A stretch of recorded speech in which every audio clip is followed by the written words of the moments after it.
This is the drive home with Zac, Charlie, Riley, and TT for the Millwall drive home. Driving home from the Den, where it finished Millwall 1, Leeds United 0. Leeds United 0. Oh my goodness, what an atmosphere, what a game. Is it wrong to say that's our cup final this year? You know, plenty of teams say it, and you know, to try and dig you out, but Leeds are our only real rivals in this division. They're a proper club with proper fans. You know, they always bring plenty down to the Den, and yeah, it's the first fixture on the when the fixtures are released that I looked for. So, was it a cup final? Well, it felt like a cup final today, and the players put absolutely everything into it. I've got to be honest. 20 minutes into that game, I thought it was only a matter of time before Leeds put the ball in the back of the net, because they are the best team to have come to the Den this year. The football that they played, the runs that they made, they put us under an awful lot of pressure.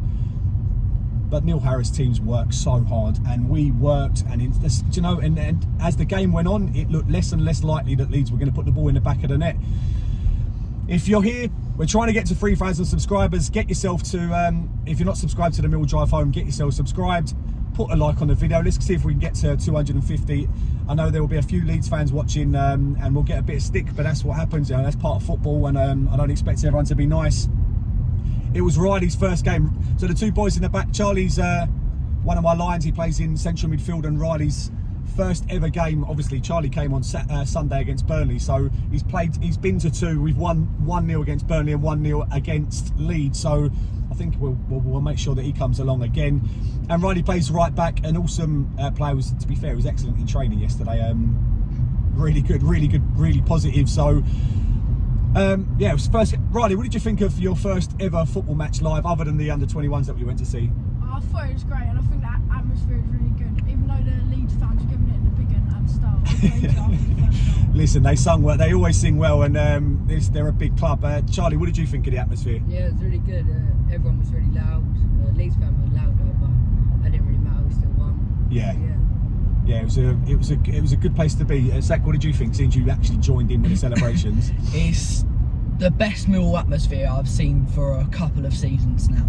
Even when we were 3-1 up at against Blackburn, it didn't compare to that. That is an unbelievable win against a big team.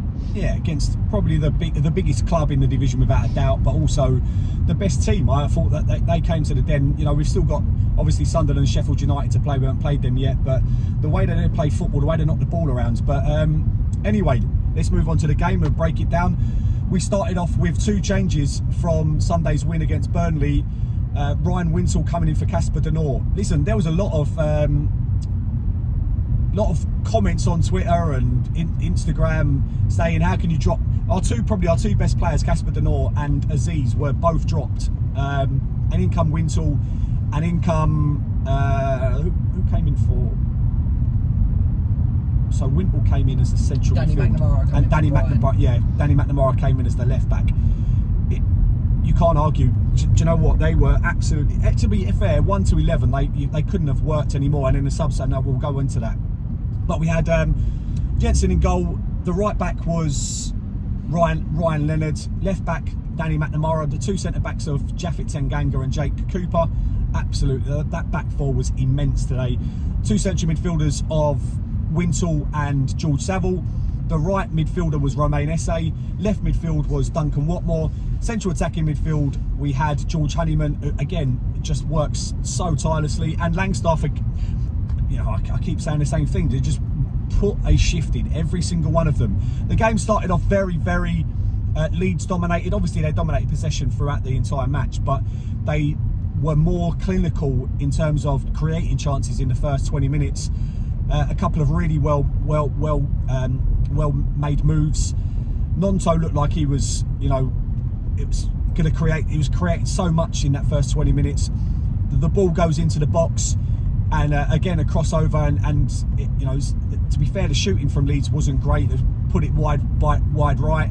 There was another really good bit of play on the edge of the box, a well drilled shot that Jensen's done well to get down to save. I think Jensen had to make another save. What Jensen done really well today, like I said, Leeds created chances in that first 20 minutes. What they didn't do for the rest of the game is create those chances, but when they did, they were kind of looped balls or drilled balls right into Jensen's hands. There was no real quality on the delivery.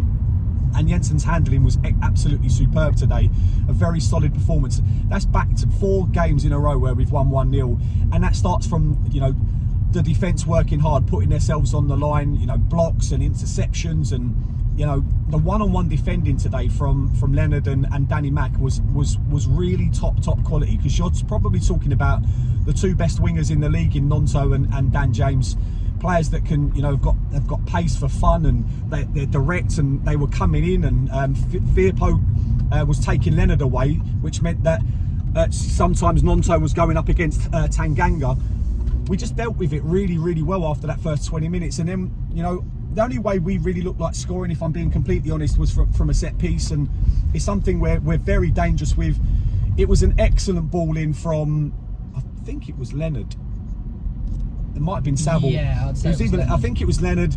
He plays the ball towards the back post where Jake Cooper is, you know, what they didn't do well in the first half. Leeds, they've worked on it at half time 100%, but they zonal marked, and you cannot do that against Jake Cooper. Jake Cooper will find a way of getting on the box. By the time you get there, if you're not attacking the ball and attacking the man, we all know as Millwall fans, you've got to be holding Jake Cooper and try and get away with it, and normally teams do get away with it. They didn't. They gave him a free run a couple of times from set pieces, and he was winning everything. He nods the ball into the real dangerous area. The other centre-back is running onto it. Japhet Tanganga has got quality. We've seen it a couple of finishes that he's done, and it's a really good tap finish into the bottom right-hand corner. I actually thought Melier was a little bit suspect. I thought he probably could have got something on it. He didn't. But then from that moment on, you know, crowd and players were just, I felt like we needed to go ahead, just to settle everybody down and really give us something to get behind. And from, like I said, from then on, I actually only thought that it was going to be one team that was going to win it. I felt that for all Leeds' possession, drive and good play, we kept forcing them to make erratic errors. Like in the first 20 minutes, they didn't. They were very calm, composed, kept moving the ball, shifting it quickly and getting in behind us. After them not taking those chances in the first 20 minutes, they created so little. Zac, who's your man of the match today? I don't have a man of the match. I think every player put in 100%. They did not lack at all. From our goalkeeper to our striker, I couldn't decide. Charlie, who's your man of the match? I think it's got to be Tanganga, especially he got that goal, and defensively he was just so good. I mean, both the defenders were, but I thought he just stood out a lot to me. Who's yours, Ray? Mine was also Tanganga because he scored, and I feel like he dealt with every ball that came to him very well. Yeah, you can't argue with that. Honestly, the way that the defence, it played into our strengths. Once you start playing the ball wide and then getting crosses into the box, I feel like we're going to be able to deal with that. The way to break us down is to what they were doing in that first 20 minutes is to play the ball down the channels, in between the lines. The players were getting in between the lines. Like I said, the movement from the Leeds players in that first half was excellent. It died off in the second half. They got a little bit too erratic, a little bit too desperate, and played into our defensive hands. And my man of the match, to be fair, I thought Ryan Winsell today, his energy, his determination, his passion, his pace. He's actually got a bit of pace and really putting pressure on them to have to go back. But I thought Danny McNamara, remember playing at left back against, like I said, against Dan James, who's going to rip up a lot of teams in the Championship, was just absolutely unbelievable. You know, he did not lose a single one-on-one battle. He made, like, the amount of blocks that he got just before the cross went in. And it was an immense performance for someone that's coming in for Joe Bryan, who's been excellent himself. You know, it could have been, like Zac said, it could have been absolutely anyone. Josh Coburn come on for Langstaff, who worked really hard and put in an absolutely brilliant cameo striker performance. It's great to see a striker be able to hold the ball up. We're able to do that. Langstaff doesn't give you that option, but he does work tirelessly. Whereas Coburn, you know, you can play the ball up to him, you can get flicks. You know, Leeds were really struggling to deal with his physicality, and he just allowed us to get the ball up the pitch a few times. And it's so important when you're holding on to a 1-0 lead, because against Leeds, you know, they've got quality players, and you need to be able to. You can't switch off.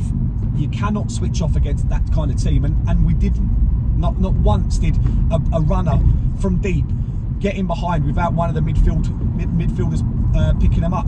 Again, Saville in the midfield was a bit poor on the ball, a lot poorer today than. But to be fair, he weren't that great in terms of on the ball against Burnley. But you know, gave the ball away cheaply a few times, Saville. But again, tackling, interceptions, getting in the right place at the right time. It's really difficult to try and pick out players when they're playing that well.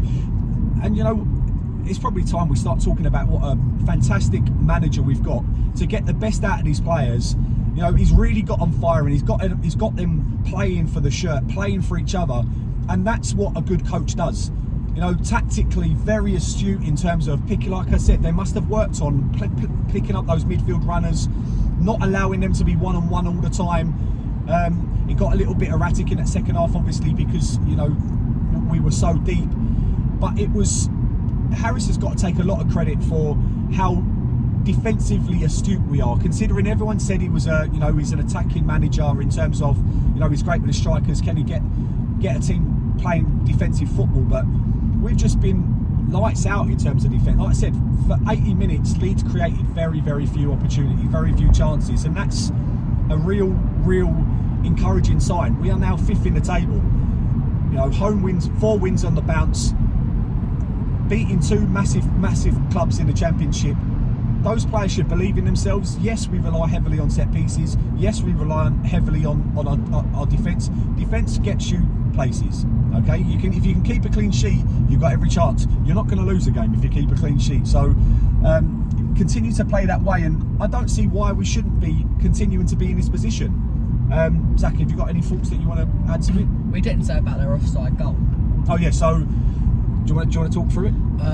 It was a good, very good piece of play. The way to break our defence down by playing it rounds, playing it through the middle. They got it to they got it like a little bit wide. Played it to, was it Piru or? Yeah, I think it's Piru. Yeah, got it to Piru, who tucked it away nicely, but he was very barely offside. And you know when you think, oh, they've done it, they've eventually scored, but luckily the lino put his flag up and we were allowed to celebrate. The other thing is, to be fair, we probably could have made it 2 in the 85th minute, again from a set piece. I think it might have been, no, it was a corner. Cooper's won the header, it goes across goal, and it looks like for all the world we're going to put the ball in the back of the net, and ironically it comes off the defender and then off the post. It's weird to say, but we've had the 2 best chances in the game, and considering Leeds had 75% of the possession, Burnley had 65% possession on Sunday, and again they didn't really look like scoring other than the first 20 minutes in that game. I thought we were more of a threat against Burnley than we were against Leeds today, but that atmosphere was absolutely phenomenal. I can't speak properly. We will talk about the light show right near the end. Please, if it's 3 games that we have to do it because of a sponsorship deal that we've got, make it only 3. It was okay for 20 minutes after we booed, 20 seconds after we booed. The rest of the time, you know, it's not Millwall.